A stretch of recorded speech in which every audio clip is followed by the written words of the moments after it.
Қайырлы күн, құрметті әлеуметтік желі пайдаланушылар, құрметті Қызылқия ауыл округінің тұрғындары.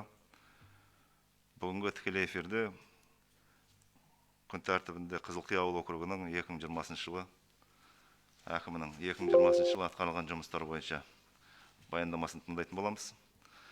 Сонымен қатар ауданда атқарылған, өткен жыл ауданда атқарылған жұмыстар жөнінде де баяндама айтылады. Жиынды бастамас бұрын регламентті келісіп алайық. Бірінші ауыл округі әкімінің баяндамасы тыңдалады. Одан кейін ауданда атқарылған жұмыстар бойынша бейнеролик көресіздер.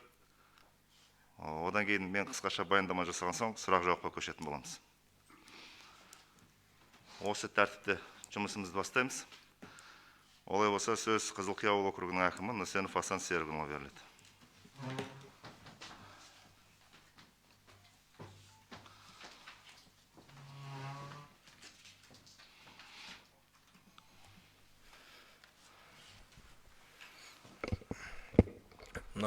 Саламатсыздар ма, құрметті ауыл тұрғындары, Төлеген Тұртайұлы, жиынға қатысушылар. Бүгін дүниежүзілік жайлаған пандемияға байланысты биылғы есебіміз ерекше форматта өтуде, онлайн есебі. Құрметті әлеуметтік желіге қатысушылар, есебін бастауға рұқсат берсеңіздер. Мемлекет басшысы Қасым-Жомарт Тоқаевтың Қазақстан халқына 2020 жылғы 1 қыркүйектегі жаңа жағдайда Қазақстан іс-қимыл кезеңі атты жолдау жарияланды. Бұл жолдау тапсырылған міндеттер барлық қазақстандықтардың жүрегіне орын алады. Мемлекет басшысы Қасым-Жомарт Тоқаев 2020 жылды еріктілер жылы деп атап өтіп, 2020 жыл толық еріктілер жылы болып өтті.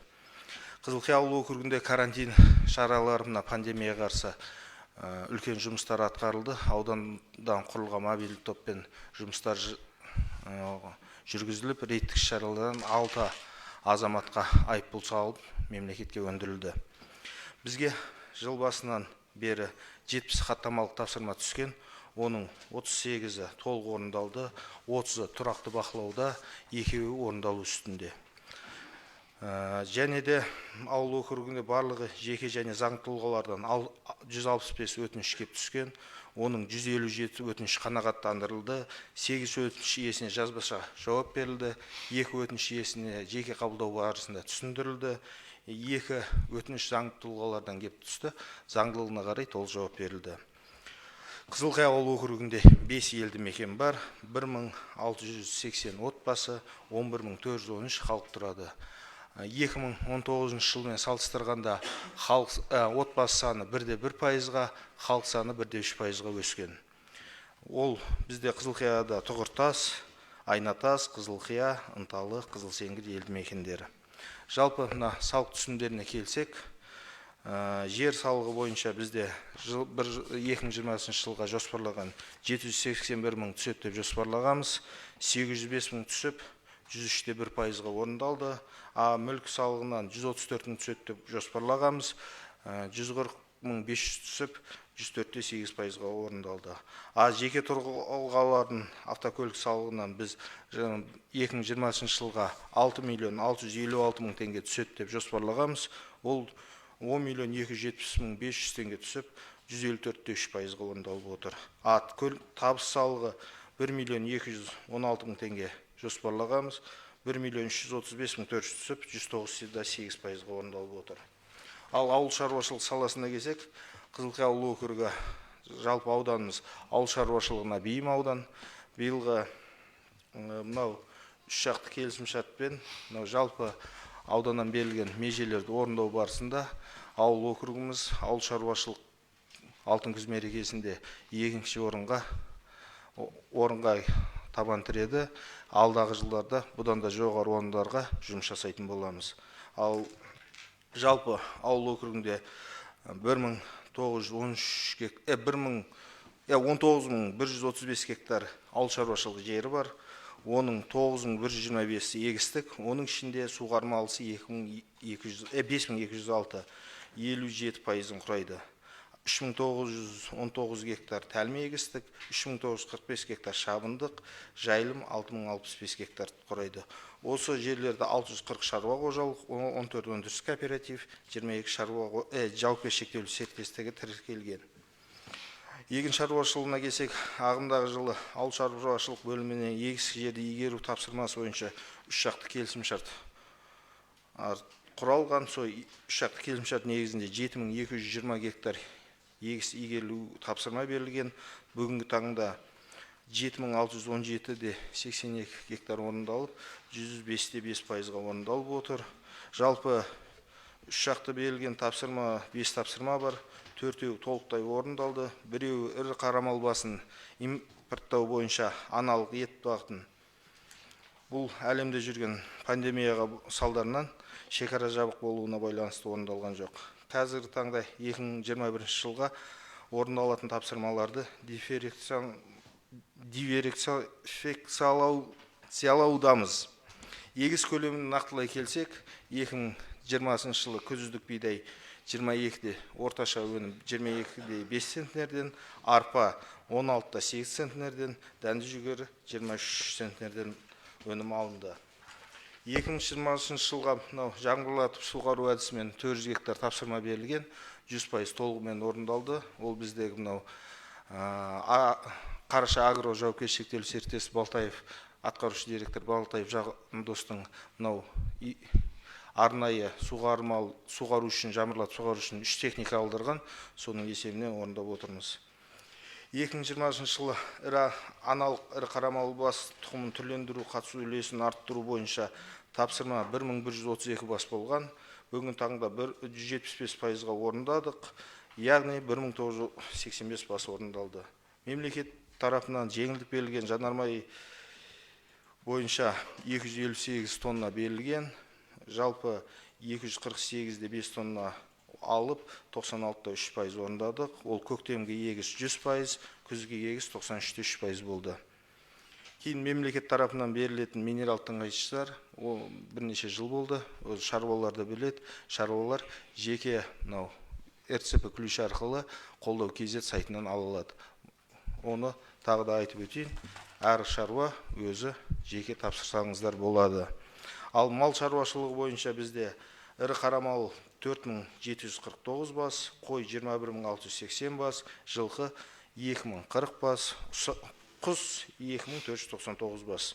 Кәсіпкерлік саласына келсек, жалпы Қызылқия ауыл округінде 9609 бірлікке жетті. Оның ішінде 46 бірлік заңды тұлға, 640 шаруа қожалығы және 283 бірлік жеке кәсіпкерлер. Ауылда кәсіпкерлік нысандарының саны жалпы 37. Ол дәмхана, дүкен, дәріхана, шаштараз, монша, жанар-жағармай құю бекеті, техникалық жөндеу орталықтары. Кәсіпкерлікті жаппай қолдау және нәтижелі жұмыспен қамту бойынша ырыс микрокредит ұйымынан 13 ауыл тұрғыны 57 миллион 400 мың теңге несие алды. Ал ауыл шаруашылық қолдау қорынан 135 миллион теңге несие алып, жалпы 192 миллион 400 мың теңге несие орындалды. Бизнестің жол картасы 2020 қолдау құралдарын Қызылқия ауыл округінен Қызылқия елді мекенінде орналасқан Дина Асыл бір балабақшасы 40 миллион теңге қолдау алды. Бюджетке емес инвестиция тарту бойынша жоспар 550 мың теңге берілген. 2020 жылы 72 тұрғын үй, Қазығұрт агросервис, ИК жауапкершілігі шектеулі серіктесі, Қараша агро жауапкершілігі шектеулі серіктестігі жалпы 571 миллион 200 мың теңге инвестиция тартылды. Ол 103,9% құрады. Ауыл округінен 5 шағын жоба ашуды қамтамасыз еткенбіз.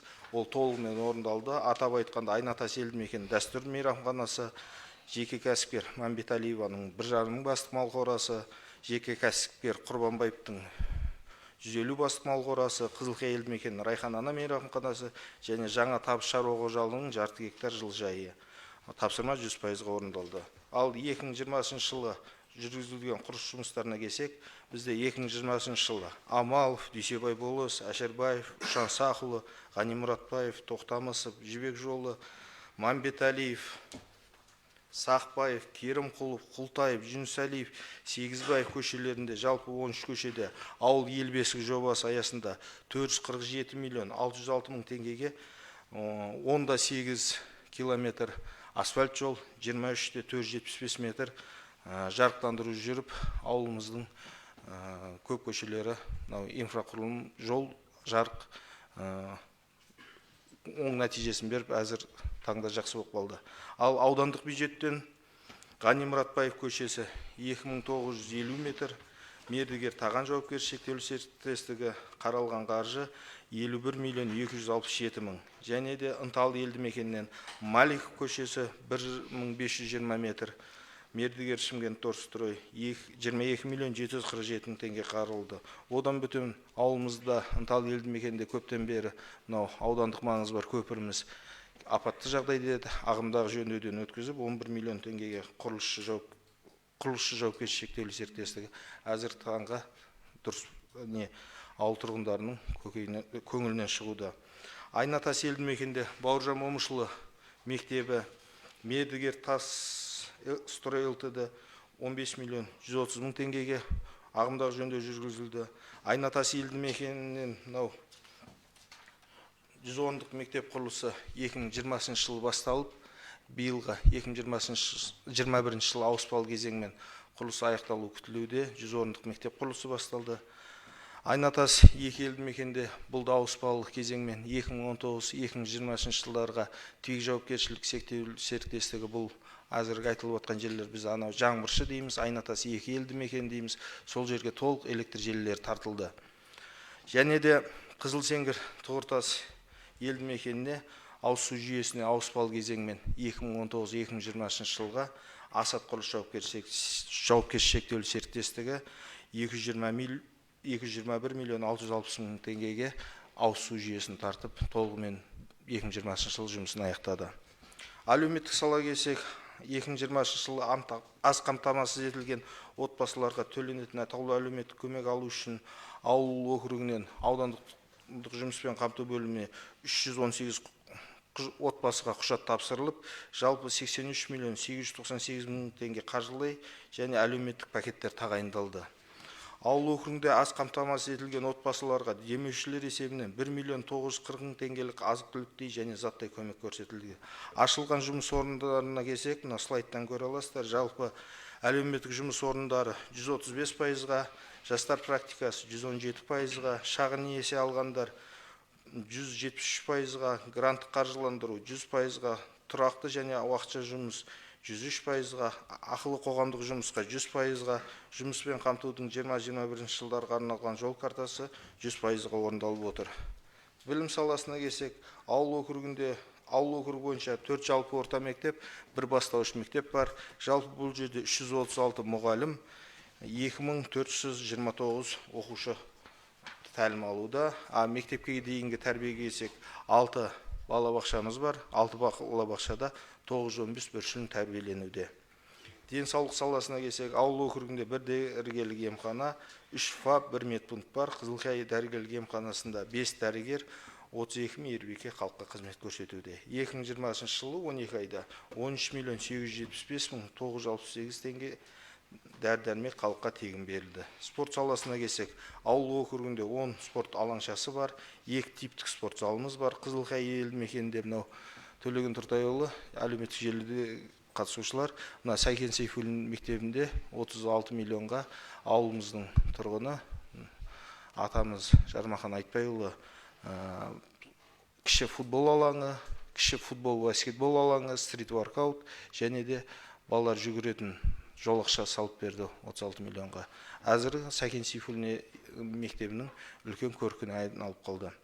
Және де бізде көптен бері ауыл тұрғындарының үлкен көкейінде жүрген сұрақ бар еді, орталық стадион мәселесі. Ол әзір толық құжаттан Қызылқия ауыл округі әкім балансына беріліп, әзіргі таңда әділет басқармасында тіркеліп толық құжаты бітті.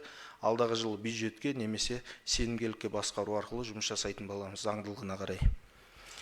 Ал мәдениет саласына келсек, жыл бойында бекітілген шара бойынша күнделік мерекелік күндер сахналық қойылымдар мен концерттер ұйымдастырылуда. Биылғы жылы 14 іс-шара онлайн, 8 іс-шара офлайн форматта өткізілді. Кітапхана саласына келсек, атқарылып жатқан жұмыстарына жыл көлемінде жоспар жасалынып, Әбу Насыр Әл-Фарабидің 1150 жылдығы, өркениет шырақшысы атты Фараби оқулары, қазақ хандығының 555 жылдығы, қазақ хандығының тарихы тағылымы атты тарихи кешен, Абай Құнанбаевтың 175 жылдығына орай Абайдың сөзі қазақтың бойтұмары атты іс-шара онлайн форматта өткізілді. Әскери салаға келсек, жалпы 2020 жылы Қызылқия ауыл округі көлемінде әскери міндеттілердің саны 974, содан қордағы офицерлер 36, барлық солдаттар 691, әйелдер 12, шақырудағы әскери міндеттілер 235. Осы 235 азаматтан ауыл округінде 2020 жылы 165 азамат медициналық сараптамадан өткізілді, 26 азамат әскерге аттанды.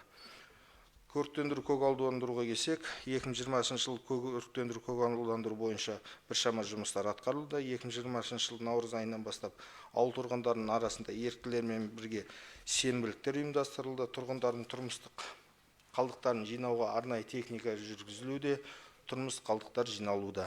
Жасыл аймақ шатқал іс-шарасына сәйкес Қызылқия ауыл округінде көлемінде жалпы көше бойларына арнайы жерлерге 1950 түп көшет отырғызылды. Бұл жұмыстарда биыл жалғасын табуда.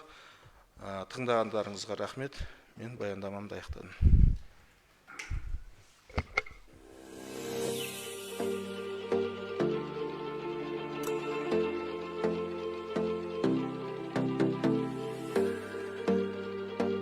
2020 жылдың 1 қыркүйегінде мемлекет басшысы Қасым-Жомарт Тоқаев парламенттің бірлескен отырысында жаңа жағдайдағы Қазақстан іс-қимыл кезеңі атты халыққа кезекті жолдауын жариялады.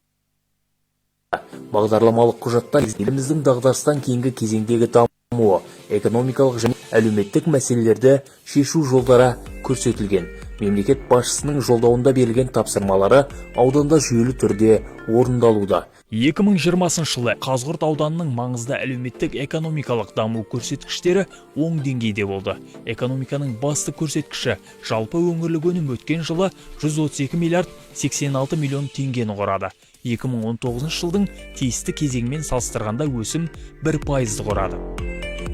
Қазығұрттағы өнеркәсіп өнімінің көлемі өткен жылы 9 миллиард 121,5 миллион теңгеге жетті. Бұл салада 2019 жылмен салыстырғанда 927 миллион теңге өсім бар. Ауданда өңдеу өнеркәсібі де дамып келеді. Былтыр қосымша Асыл Бастау KZ жауапкершілігі шектеулі серіктестігі құны 200 миллион теңгелік Aqua The Best атаулы ауыз су өндіру цехын іске қосты. Өндірісте 10 азамат жұмыспен қамтылып отыр. Өндірістік қуаттылығы жылына 2400 тонна су шығаруда.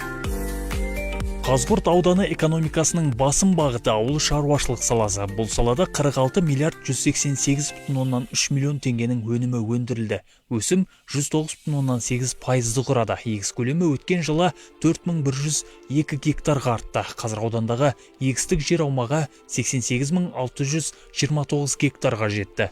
2020 жылы арпа бидайдан 115,780 тонна астық жиналды. Түсімі әр гектарынан орта есеппен 24,5 центнерді құрады. Былтырғы жылмен салыстырғанда жоспар 10,270 тоннаға артық орындалды. Көкөніс, картоп, бақша дақылдарынан 20,000 тоннаға жуық өнім жиналды. Қарқынды баулардың көлемі 604,5 гектарға жетті. Жеміс жидектен 19,6 мың тонна, жүзімнен 4,7 мың тонна өнім алынды. 500 гектарға жаңбырлатып суғару жүйесі ендірілді. Жаңадан 8 гектарға жылыжай салынып, аудандағы кешендердің жалпы көлемі 164 гектарды құрады.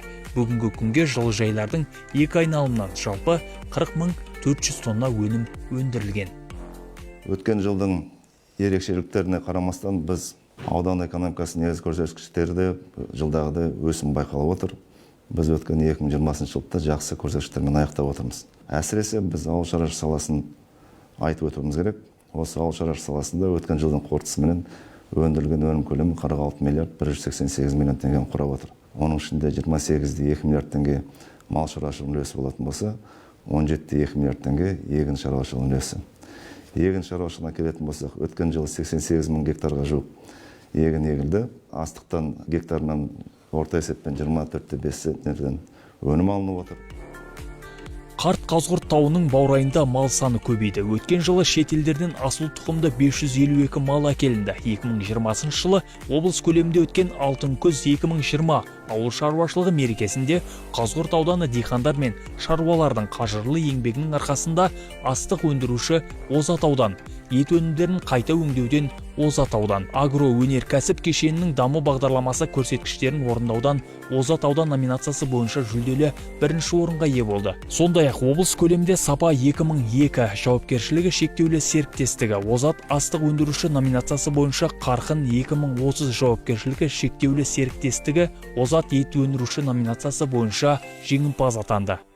Мал шаруашылығына келетін болсақ, жалпы ауданда өткен жылдың қорытындысымен өндірілген өнім ет өнімдеріне 25 мың тоннаға жуық ет өндірілді. 56 мың тонна сүт өнімдері, 7 миллионнан астам жұмыртқа өндірілді.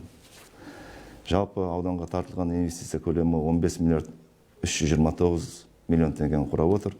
Оның ішінде 10 миллиардтан астам қаражат бұл жеке инвестиция. Біздің ауданымыз үшін өте жақсы көрсеткіш. Осының бәрі аудан еңбеккерлерінің арқасында атқарылып жатқан жұмыстар.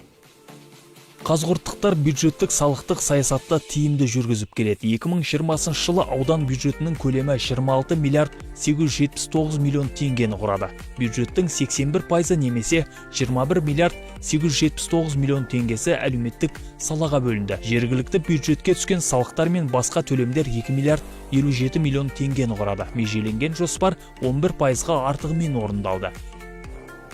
Денсаулық саласы бойынша ауданда коронавирустық инфекциямен ауыратын науқастарды емдеу үшін 20 инфекциялық төсек орын ұйымдастырылған. Бүгінгі таңға Қазығұрт ауданында бір зертхана жұмыс істейді. Аудандық аурухана бойынша орталықтандырылған оттегіне қосылған 65 нүкте бар. Оттегі концентраторы 40 дана. Ауданның жеке кәсіпкерлері өз қаражатынан 10 оттегі концентратын алып берді. Алғашқы келгенде ауырым, бір келгенде жатпай кеткенмін. Екіншіде естісімді білместен скорыймен әкелді. Жұма күні кешке келдім. Бірінші Алланың арқасы, екінші айналайын осы докторлардың арқасынан 2 күн болды адам болып отырмын. 2020 жылы 4 мектеп пен бір қосымша құрылыс нысандарын салуға 916 миллион теңге қаржы қаралды. Қазіргі таңға бір қосымша құрылыс пайдалануға берілді. Нәтижесінде 3 ауысымға өту қаупі бар мектептің мәселесі шешілді. Қашықтан оқыту форматында 1 және 11 сыныптар аралығында жалпы аз қамтамасыз етілген отбасындағы 3056 оқушының бүгінгі таңға 347 оқушы планшетпен, 384 оқушы компьютерлік техникамен қамтамасыз етілді. 2813 оқушыға ноутбук берілді. Оқушылар үйінде білім алуға мүмкіндік алып отыр. Үйде оқиды, денсаулығына байланысты. Сол себептен өкіметке рахмет, үлкен. Үйде оқытылатын жағдайдың бәрін жасап қойған, компьютер берді, мұғалімдар берді, уақытылы мұғалімдар келіп сабақ өтіп жатыр. Мен ырзамын. Балапан телеарнасынан сабақ өтеміз көріп. Мұғалімдарға алғысым шексіз. 2020 жыл елімізде волонтерлар жылы деп бекітілген. Осыған байланысты аудандық жастар ресурстық орталығы жанынан ерікті болу ерлік атты волонтерлар клубы құрылды. COVID-19 пандемиясының алдын алу барысында еріктілер аудан көлемінде 40-қа жуық акция ұйымдастырды. Жалпы 1000-ға жуық волонтер індеттің алдын алу, таралуын болдырмау жұмыстарына атсалысты. Аудан тұрғындарына 16800 дана медициналық бетперде үлестірілді. Жағдайы төмен және көп балалы 245 отбасыға азық-түлік себеттері таратылды. Мемлекет басшысы Қасым-Жомарт Тоқаевтың бастамасымен 2020 жыл еріктілер жылы деп жарияланған болатын. Аудандық жастар ресурстық орталығы жанынан ерікті болу ерлік атты еріктілер ұйымы құрылған болатын. Қазіргі таңда еріктілердің құрамында, яғни 200-ге жуық ерікті жастарымыз тіркелген болатын. COVID-19 пандемиясының алдын алу барысында еріктілер, яғни арнайы топ мүшелерімен жүріп, осы адамдар көп шоғырланатын орындар, орталық, базарлар, саябақтар сияқты жерлерде, яғни алдын алу шараларымен айналысты. Ауданда мемлекеттік бағдарламалар шеңберінде тышқан жылы 3628 жаңа жұмыс орны ашылды. Нәтижесінде жұмыссыздық деңгейі 4,9%-ды құрады. Нұр Отан партиясының бастамасымен Біргеміз қоғамдық қор арқылы 1286 азаматқа 50 мың теңге мөлшерінде 64 миллион теңгеге көмек көрсетілді. 150 адам 611 миллион теңге шағын несие алса, 273 адам 152 миллион теңге қайтарымсыз грант берілді. Әлеуметтік төлемдерде уақытылы төленді. Аудан тұрғындарына, аудан көлемінде 240 отбасына 701 миллион теңге атаулы әлеуметтік көмек төленсе, осы отбасыларындағы 1 мен 6 жас аралығында балаларға 102 миллион теңгеге азық-түлік топтамасы берілді. 2020 жылы аудан көлемінде кәсіпкерлер есебінен әлеуметтік жағдайы төмен отбасыларға 8 үй берілсе, коммуналдық дамудың 2020-2025 жылдарға арналған Нұрлы жер мемлекеттік бағдарламасы аясында 8 коммуналдық үй сатып алынып, үй кезегінде тұрған көп балалы отбасыларға берілді. Қазіргі мына заманның ағымына қарай бұндай үй салу біз үшін оңайға соқпайды. Яғни үлкен шексіз алғыс білдіремін. Алланың разылығына бөлене берсін, Құдай қаласа. 2009 жылдан бері очередьте тұрамын үйге. 15 жыл болды. Әркім есіктің алдында жүрдік квартирада. Көшіп қонып жетіп аламын. Басшыларға рахмет. Өйстіп бала-шағама үй қылып берді әйтеуір. Бала-шағамды жерде өсіріп, өндіріп, бақытты болып өмір сүріп жүре берейік. Мамыр айында жауын-шашын салдарынан бірнеше елді мекен аумағын су шайды. Осы жағдайға байланысты 100-ге жуық ауыл жастарымен бірге 40 мемлекеттік қызметкер көмекке жұмылдырылды. Сөйтіп, зақым келген үйлер қалпына келтірілді. Бір отбасыға үй салу үшін демеушілер тарапынан қажетті құрылыс материалдарын алуға көмек берілді. 13 мамыр күні болған қатты нөсер жауынның салдарынан табиғи апаттың себебінен біздің қора-жайларымыз, асханамыз, үйіміз барлығы жарамсыз болып қалған еді. Содан бері қарай осы Қазығұрт ауданының әкімдері барлығы келіп, қол көмектерін аяп жатқан жоқ. Бәріне рахмет. Сапалы ауыз су, тіршілік нәрі. Бұл бағытта да ауданда ауыз толтырып айтарлықтай жұмыс атқарылды. Сапалы ауыз сумен қамтамасыз ету мақсатында 2020 жылы 8 нысанның құрылысына 889,9 миллион теңге қарастырылды. Бөлінген қаржыға су құбыры мүлде жоқ 8 елді мекенге жаңа ауыз су құбырларының құрылыс жұмыстары жүргізілді. Нәтижесінде қамту деңгейі 92% құрады, немесе 59 елді мекен ауыз суға қол жеткізді. Бұға дейін тасжақтан тасып іштік, колонкіден, құдықтан тасып іштік. Әйтеуір, мінекей таза су ішіп жатырмыз енді. Рахметіміз айтамыз басшыларға да, мына пейнет қылып істеп жатқан балдарға да бәріне. Үйге кіргізіп алдық, кір жуып жатырмыз, ваннаға түсіп жатырмыз, су ішіп жатырмыз. Қаламен бірдей болды. Мінекей газ келді, су келді, қаламен бірдейміз әзір. Қазығұрт ауданының тұрғындарын өркениет игіліктерімен қамту бүгінгі күннің өзекті мәселесі. Оның ішінде тұрғындарға көгілдір отын жеткізу басты мақсат. 2020 жылы 2 табиғи газ нысанның құрылысын жүргізуге 388 миллион теңге бөлінді. Нысанның құрылыс жұмыстары 2021 жылы аяқталады деп күтілуде. Нәтижесінде 51 елді мекен 80% табиғи газбен қамту жоспарлануда. Бірнеше жылдан бері армандаған газымыз келді, суымыз келді. Қаладан кем жеріміз жоқ. Пешкеге от жақпаймыз, далаға шығып күл тасымаймыз. Бұның бәрі үшін мен бастықтарға, аудан басшыларына үлкен алғысымды білдіремін. Қазығұрт ауданының ішкі көшелері де асфальттанып жатыр. Бұрынғы тастақ, топырақ жол көшелер бүгінде жаңаша кейіпке енді. 2020 жылы автомобиль жолдарын дамытуға бюджеттен 1 миллиард 834,5 миллион теңге бағытталды. 107,2 шақырым жолдың 70 шақырым ішкі көшелерінде орта жөндеу және аудандық маңызы бар жолдардың және бір көпірге ағымдағы жөндеу жұмыстары жүргізілді. Қалған жұмыстар 2021 жылға өтпелі. Жыл қорытындысымен аудандағы елді мекен көшелерінің жақсы және қанағатты жағдайда үлесі 51%-ға дейін артты. Мынау мемлекеттің дамығаны осы мұны көріп тұрмыз. Есігіміздің алдына дейін өмірде көрмеген асфальтты көріп, балдарымыз ойнап, машинеміз шауып, халқымыз қуанып жатыр. Міне газымыз осыдан бір 10 жыл бұрын келген. Құдайға шүкір, міне бәрі елдің бәрі газданған. Міне суланған. Мына мемлекеттің арқасы, мемлекеттің дамыған арқасы. Мемлекеттің басқарып жүрген жігіттер жасай берсін, мына халықтың қамын ойлай берсін. Халықпен біргеміз бәріміз, халық қалай болса біз де солаймыз. Рахмет мемлекетке. Жұмыспен қамтудың 2020-2021 жылдарға арналған жол картасы аясында 60 миллион теңгеге орталық саябақ және 80 миллион теңгеге Дендро саябаққа ағымдағы жөндеу жұмыстары жүргізілді. Бүгінде аудан тұрғындарымен келген қонақтарға барлық жағдай жасалған. Веложолақтар, демалыс орындары, концерттік сахна, су бұрқақтары, сонымен қатар ертегілердегі түрлі мүсіндермен қайта жабдықталды. Бұл үлкен саябақты соңғы жылдары мынау ауданның экономикасы, әлеуметтік жағдайы көтерілгеннен кейін саябаққа да жақсы көңіл бөлініп жатыр.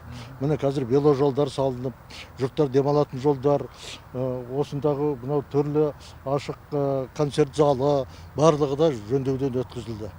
Сондықтан қазір енді ұялмай ауданымызға келген қонақтарға да көрсететін үлкен бір саябақ болып отыр.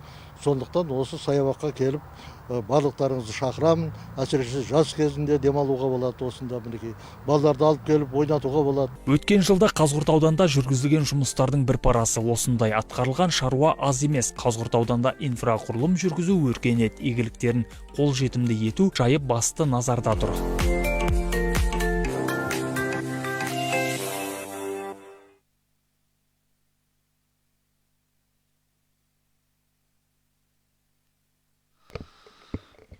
Құрметті Қызылқия ауыл округінің тұрғындары, өзіме жүктелген функциялар мен міндеттердің іске асырылуы туралы баяндаманың толық нұсқасын сіздер Қазығұрт тынысы газетінде танысқан боларсыздар, оқыған боларсыздар. Осы қаңтардың 22-сіне жарияланған болатын.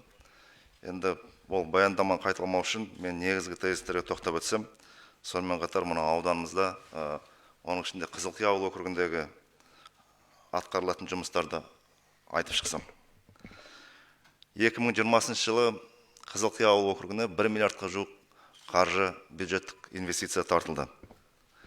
Бұл инвестиция түрлі салаларға, жаңағы инфрақұрылым саласына, білім саласына бағытталған болатын. Жолдарға келетін болсақ, жалпы облыстық маңызы бар жолдардың жөндеуден өткізу үшін түгел құжаттардың бәрі жөнделіп, реттеліп, салалық басқармаға жолданды. Ендігі жерде қаржыландыру жұмыстарын жүргізу қажет болады. Ал енді ішкі көшелерге келетін болсақ, жалпы Қызылқия ауыл округінде 64-те 7 шақырым құрайтын ішкі көшелер бар. Оның ішінде 29-да 8 шақырымы, немесе 46-та 1% жақсы және қанағаттанарлық жағдайда. Өздеріңіз білесіздер, өткен 20 жылы ауыл ел бесігі жобасы аясында осы Қызылқиядағы 8-де 9 шақырым құрайтын ішкі көшелер жөндеуден өтті. Оған осы республикалық бюджеттен 435-те 7 миллион теңге қаржы жұмсалды. 11 көше жөндеуден өтті. Биылғы жылы көптен бері көтеріліп жүрген мәселе мына Қызыл Сеңгір елді мекендегі көшелерді, ішкі көшелерді шағал төсеу үшін біз жергілікті бюджеттен 44 миллион теңге қаржы бөліп отырмыз. Жалпы айтатын болсақ, аудан бойынша қазіргі таңда қанағатты және жақсы жағдайда ішкі көшелердің үлесі 51% құрап отыр. Ауыз сумен қамтамасыз ету бойынша 2021 жылы, яғни биыл жаңбыр елді мекенінде жер асты су қорын анықтау жұмыстары жүргізуде. Бұған өткен жыл өздеріңіз білесіздер, жылдың қорытындысымен есеп берген кезде облыс бюджеттен Қазығұрт аудандағы 9 елді мекен жер асты суын зерттеу үшін қаржылар бөлінген. Соның екеуі былтыр жұмыстар басталған. Оның бірі Жаңбыршы елді мекен, тағы да Жаңабазар ауыл округінде Тілектес елді мекенде. Осы жұмыстар биыл жалғасын табуда. Су қоры жергілікті деңгейге анықталған жағдайда жобалық сметалық құжаттамалар әзірленіп, қаржыландыруға ұсынылатын болады. Электрмен қамтамасыз ету бойынша жалпы айтатын болсақ, биылғы жылы Қызылқия, Айнатас, Ынтал, Қызыл Сеңгір елді мекендерінде көшелер электрмен қамтамасыз ету үшін сәулет жоспарлау тапсырмалары әзірленуде. Бұл құжаттар дайын болған соң жобалық сметалық құжаттамалар жасалып, құрылыс жұмыстары жүргізуге ұсынылатын болады. Аудан бойынша барлық елді мекендерде, яғни 100% электрмен қамтылған, дегенмен де мынау бағаналардың тозығы жеткен, электр бағаналарын тозығы жетіп, трансформаторын ауыстыратын елді мекендер бізде жеткілікті. Сондықтан бұның бәрін біз кезең-кезеңменен оңтүстік жарық транзит мекемесімен. Қызылқия ауыл округіне қарасты Жаңбыршы елді мекен өздеріңіз білесіздер. біраз жылдан бері көптеген мәселелер көтерілген, туындаған мәселелер, мектеп мәселесі, ол жердегі медициналық ұйым мәселесі, ауыз су мәселесі өте күрделі болатын. Осы мәселелердің бәрі өткен жылдан бастап, алдыңғы жылдан бастап рет-ретімен шешім тауып келеді. Жалпы газға келетін болсақ, ауданымызда газбен қамту пайызы 75%-ға жеткізіп отырмыз. Бұл да өзіміздің бекітілген жоспарға сәйкес 2024 жылға шейін біз 95%-ға жеткіземіз деген жоспарымыз бар. Білім саласы бойынша жаңа айтып кеттім, Айнатас елді мекенде 100 орындық мектептің құрылысын біз аудандық бюджет есебінен бастаған болатынбыз. Жалпы құны 524,9 миллион теңге. Биыл облыстық бюджеттен қосымша қаржылар бөлініп, бұл құрылыстың жалғасы биыл пайдалануға берілу қажет. Сонымен қатар Тұғыртас елді мекеніндегі 100 орындық мектептің құрылысына жаңағы тиісті жобалық сметалық құжаттамалар әзірленген. Бұл мектептің жобалық құны 607,9 миллион теңге құрап отыр. Құрылыс жүргізу үшін облыстық салалық басқармаға құжаттар жолданды. Сонымен қатар тұрғын үй мәселесі де өзекті мәселе. Ауданымызда біз көп қабатты үйлерді салып атқан жоқпыз. Неге десеңіздер, бізде канализация жүйесі жоқ. Ол бізге тиімсіз көп қабатты үй салу. Сондықтан да біз бір қабатты, екі пәтерлі үйлердің жобаларын дайындағанбыз, жобалық сметалық құжаттамаларын. Осы Қызылқия ауыл округінде 3 тұрғын үйдің құрылысына жобалық сметалық құжаттамалар әзірленген. Мына осы құжаттар дайын болған соң құрылыс жұмыстары басталатын болады. Ағын су мәселесі де ауыл округінде негізгі мәселелердің бірі. Осы ағын су жерлерін ұлғайту және тұрғындардың үйіргелік жерлерін ағын сумен қамтамасыз ету үшін биылғы жылы 561 миллион теңге үлкен келес магистраль каналының R3 бөлігіне және Қақпақ, Қызылқия ауыл округтерінен өтетін R4 бөлігінде жөндеу жұмыстары басталады. Қайта жөндеу жұмыстары 660 гектар жер суландыру мәселесі сапалы болатын болады. Оған республикалық бюджеттен 167,9 миллион теңге қаржы бөлініп жатыр. Қатты тұрмыстық қалдықтар тастайтын полигондардың құрылысы біз осыдан 1-2 жыл бұрын құжаттарын әзірлеген боламыз. Біраз елді мекендерде осы полигон құрылыстары биыл басталады, пайдалануға берілетін болады. Биылдық қазіргі таңдағы жоспарымыз осындай Қызылқияға қатысты.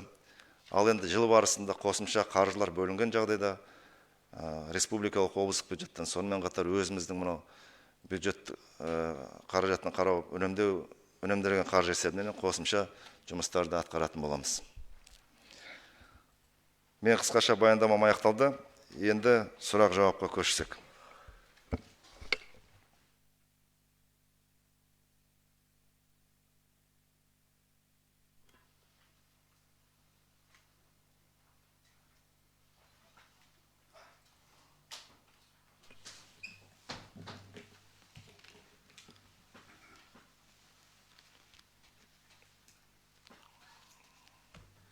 Сұрақтарыңыз қоя беріңіздер.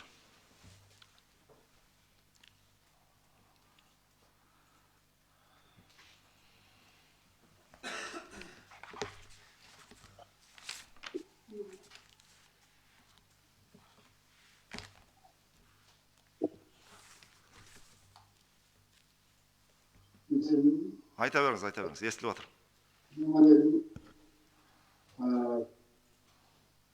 Құрметті әкім мырзам, жыл бойындағы салаларды істерін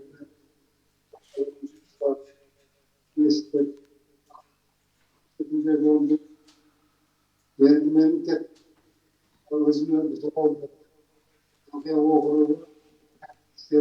жағын біздің ауылға газ қашан келеді, тек қана соны сұрамақшымын. Соған жауап берсеңіз. Ал жалпы аудан бойынша барлық есептеріңізді естіп, мен сіздердің істеріңізді қанағаттанып есептеуге жолдым. Рахмет. Жаңа баяндамада айттық, Қызылқия ауыл округы біраз жылдан бері 5 елді мекені газбен қамтылған. Мынау жаңа Айнатас елді мекенін газбен қамту үшін біз газ құбырын құрылысына жобалық сметалық құжаттамаларды әзірлеп қойдық, дайындатқызып жатырмыз. Осы биыл аяқталу керек. Сол кезде мынау Қақпақ агресінен газ тартқан жағдайда сол жерге газ құбырларын құрылысын жүргізуге қаржылар бөлінетін болады. Түсінікті ғой, қазір сіздерде мектептеріңіздің құрылысы аяқталу керек Айнатаста. Медпункттарыңыз бар. Өткен жылы электр бағанамен бәрін қамтамасыз еттік. Жерасты су зерттеліп жатыр. Жерасты су зерттеліп біткен соң, оның да құрылысына қаржы бөлгіземіз. Сонда сіздерде бір ғана мәселе осы газбен қамту мәселесі қалып отыр. Онда біз мына жақтан тиісті құжаттарын дайындап жатырмыз. Осы жұмыстар аяқталған соң, міндетті түрде жаңа мен айтып кеттім, 24 жылға шейін біз газбен де қамтып беру керекпіз.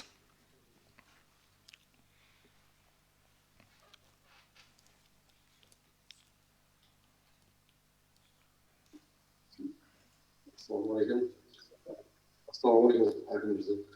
Бүгінгі есептеріңізге біз қанағаттанамыз. Өзіңіз таныстырып өтіңізші, аты жөніңізді айтыңызшы. Ынтал елді мекенінде, аты жөнім Ораз Бұқыбай. Ынтал елді мекенінде медпункт қашан салынады, соны сұрасақ.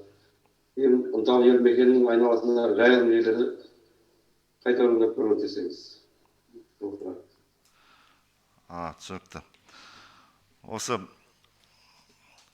ауданымыздағы біраз елді мекендерде медициналық ұйымдардың ғимараттары тозығы жеткен жерлеріміз бар, мүлдем әлі соғылмаған жерлер бар. Сондықтан да бұны да облыстық бюджет есебінен іске асырып жатыр. Осы биылғы жоспарға сәйкес Ынтал елді мекенінде медициналық тіректің құрылысы басталайын деп жатыр. Оған тиісті қаржылар қаралған. Мынау үстіміздегі жыл құрылыс басталатын болады. Ал енді жаңағы жайылым жерлерге байланысты өткен аптада мен хабарым бар. Ынталы елді мекенінен біраз белсенді жастар келіп осы мәселені көтерген екен. Бұл мәселені біз менің орынбасарым осы жердегі тиісті бөлімдер қарап, жан-жақты қарап, біраз жайылым жерлерді аудандық қорға қайтару бойынша тиісті жұмыстар атқарылып жатыр. Нақты айтатын болсақ, қазір таңда менің хабарым маған айтқан мәлімет бойынша 50 гектар жер қайтарылды. Тағы қосымша 30 гектар жерді қайтару бойынша жұмыстар жүргізіліп жатыр. Жайылым жер өте өзекті мәселе, тек Ынталда емес, Қызылқияда емес, жалпы аудан бойынша. Сондықтан да біздің мынау жұмысшы тобымыз бар. Арнайы құрылған жайылым жерлерді қаншалықты пайдаланып жатыр, қаншалықты тиімді пайдаланып жатыр, өз мақсатында пайдаланып жатыр ма, осының бәрін біз зерттеп, егер де пайдаланбай жатқан жерлер болатын болса, міндетті түрде қайтарып, аудандық қорға қайтарып, қайта конкурс арқылы осындай шаруаларға беретін болады. Ортақ пайдалануларға.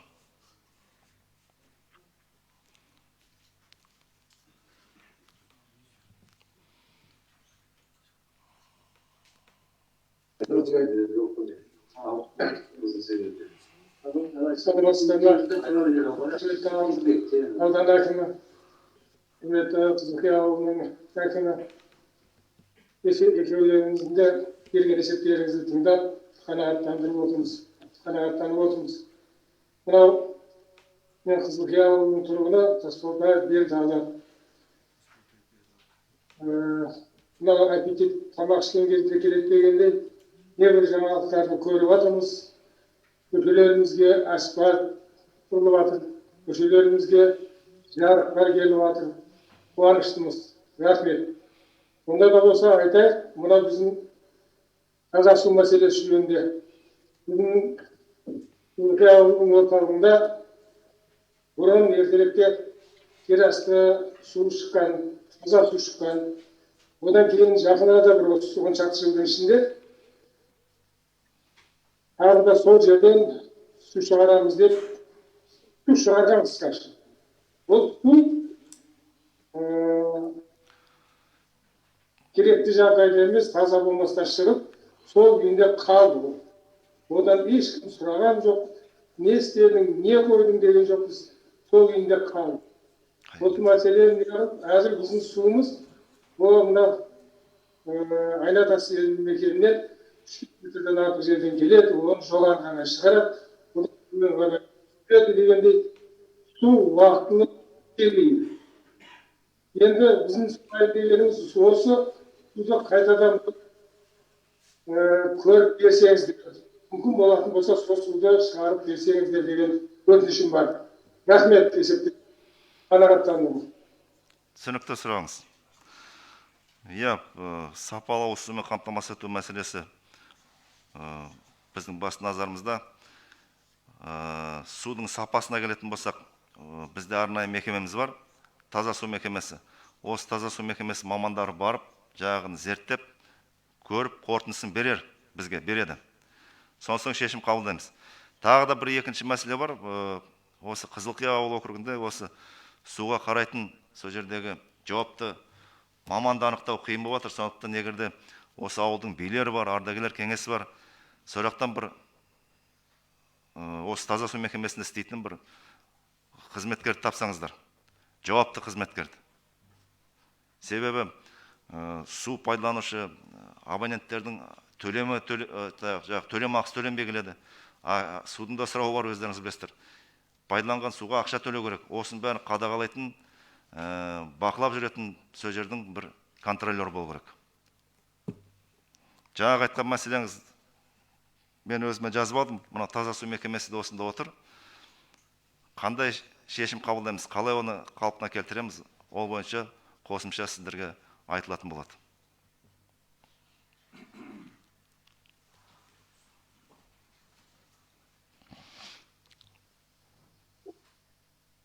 Қайырлы күн, құрметті Асан Сейітов. Бүгін есептеуіміз рахмет. Мен сұрағым, ауыл орталығының стадион мәселесі. Жөнделуге келсек, ана баяндамада естідім, жаңа құжаттар реттеліп отыр, өзіне күшті жөнделуіне басқасын тағып. Жалпы рахмет. Түсінікті, рахмет. Бұл ауылдағы осы стадион жөнінде мәселе жылда есептерде көтеріліп жүрген. Мен хабарым бар. Осы күнге дейін стадионның теңгерім ұстаушысы болмайтын. Ол кімнің меншігінде екенде белгісіз болатын. Бірақ осы стадион қазір заңдастырып, құжаттарын рәсімдеп, жаңа айтып кетті ғой әкім өзінің баяндамасында. Әкімдіктің теңгеріміне өткізілді. Енді оны қаржы жұмсау үшін құжаттарды әзірлеуге болады. Болмаса, мен былтыр сіздерге ұсыныс айтқан едім ғой, осыны ауылдан шыққан бір кәсіпкерлер болса, осы стадионды мен алып, өзім сенімгерлік басқаруға алып, жөндеймін, сөйтіп халыққа осы ел игілігіне пайдалануға болады, жөндеп берем деп келісімшартқа тұрсақ. Сенімгерлік басқару үшін да, оны пайдаланушыларға да екі жақты пайдасы көп тиетін еді. Біз барлық мәселені тек қана бюджет қаражат есебінен жөндей бермеуіміз керек. Бұның екі жолы бар, осы екі жолында қарастырайық. Сондықтан бұл ауыл әкімі осы мәселені жақсылап қарап берсін, бір ай мерзімде сөйтіп нақты шешім қабылдайық. Бюджет есебінен жөндеу керек болатын болса, онда оның сметасын әзірлеу керекпіз. Жалпы өздеріңіз білесіздер, біз биыл жылдан бастап барлық білім беру нысандарын спорт мектептерінде облыстық бюджетке, облыстық коммуналдық меншікке өткізгенімізді білесіздер.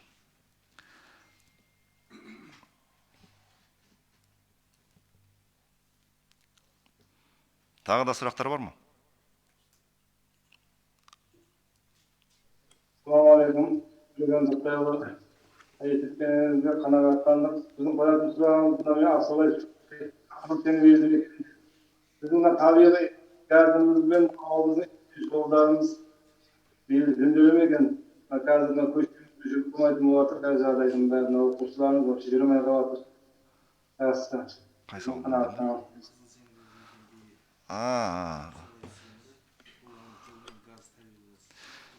жаңа мен айттым, мына Қақпақ газ тарату станциясының құрылысы біраз жылдан бері аяқталған болатын, бірақ пусконалады үшін жұмыстар жүргізілмеген еді. Осыны біз қазір агресті қосу бойынша жұмыс атқарып жатырмыз. Мынау Интергаз мекемесіменен, Қазтрансгаз мекемесіменен арнайы Ресейден мамандар келіп, осыны жөндеп беріп жатыр. Сіздерге газ құбырлары бар. Енді соларды қазір опрессовка жұмыстар жүргізіп жатыр. Биылғы жылы жарты жылдыққа дейін біз осыны газға қосып береміз деп жоспарлап отырмыз. Одан кейін жаңа жолдарыңыз бойынша айттым. Бастапқы кезеңде биыл қазір біз шағал жол төсеп береміз сіздерге. Оған 44 миллион қаржы бөлінген. Ал кейін бюджет нақтылау барысында алдағы жылдары асфальт, тек қана асфальт қана емес, сонымен қатар көше жарықтандыруында бірге шешуіміз қажет. Түсінікті ғой,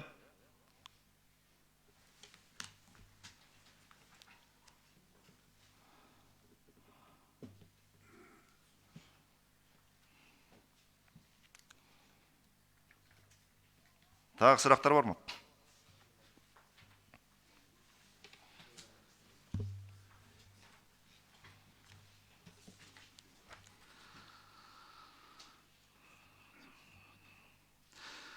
Мұна Серік Баратбайұлы дейді. Әкім мырза, ауданымыздың Facebook парақшасының атауын дұрыстау тапсырсаңызшы дейді. Оны мен көріп жүрмін, біраз уақыттан бері айтылып жүрген нәрсе. Қасында Қазығұрт ауданы әкімдігін жазып көрген шығарсыздар. Енді басында Facebook парақшасы ашылған кезде сөйтіп жазылып кеткен. Оның подписчиктерінің санында қазір білесіз 5000-ға жуық подписчиктер бар. Біз бұны қайттан түзелейтін болсақ, ол подписчиктердің бәрі қайттан жинау керек болады. Бірақ дегенмен тапсырма берілді, бұл бағытта жұмыстар атқарылады, ауыстырады оны.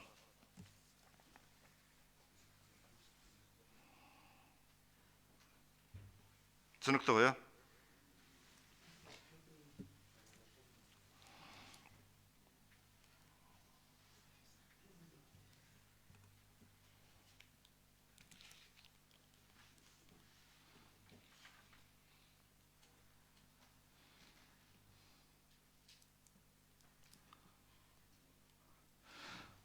Бүгінгі тікелей эфир барысындағы мұнау жазбаша қойылған сұрақтарға, комментарийлердің барлықтарына жауап берілетін болады. Осында барлық тиісті бөлім басшылар отыр, салалық бөлім басшылар отыр. Қосымша сұрақтар туындаған болатын болса, біз сұрақтарыңызға жауап беруге дайынбыз. Жалпы мен ойлаймын, енді аудан бойынша, ауыл округ бойынша атқарылатын жұмыстар бойынша біз толық талқылап шықтық. Егерде қосымша басқа сұрақтар болмаса, біз осымен тікелей эфирді аяқтаймыз. Рахмет сіздерге.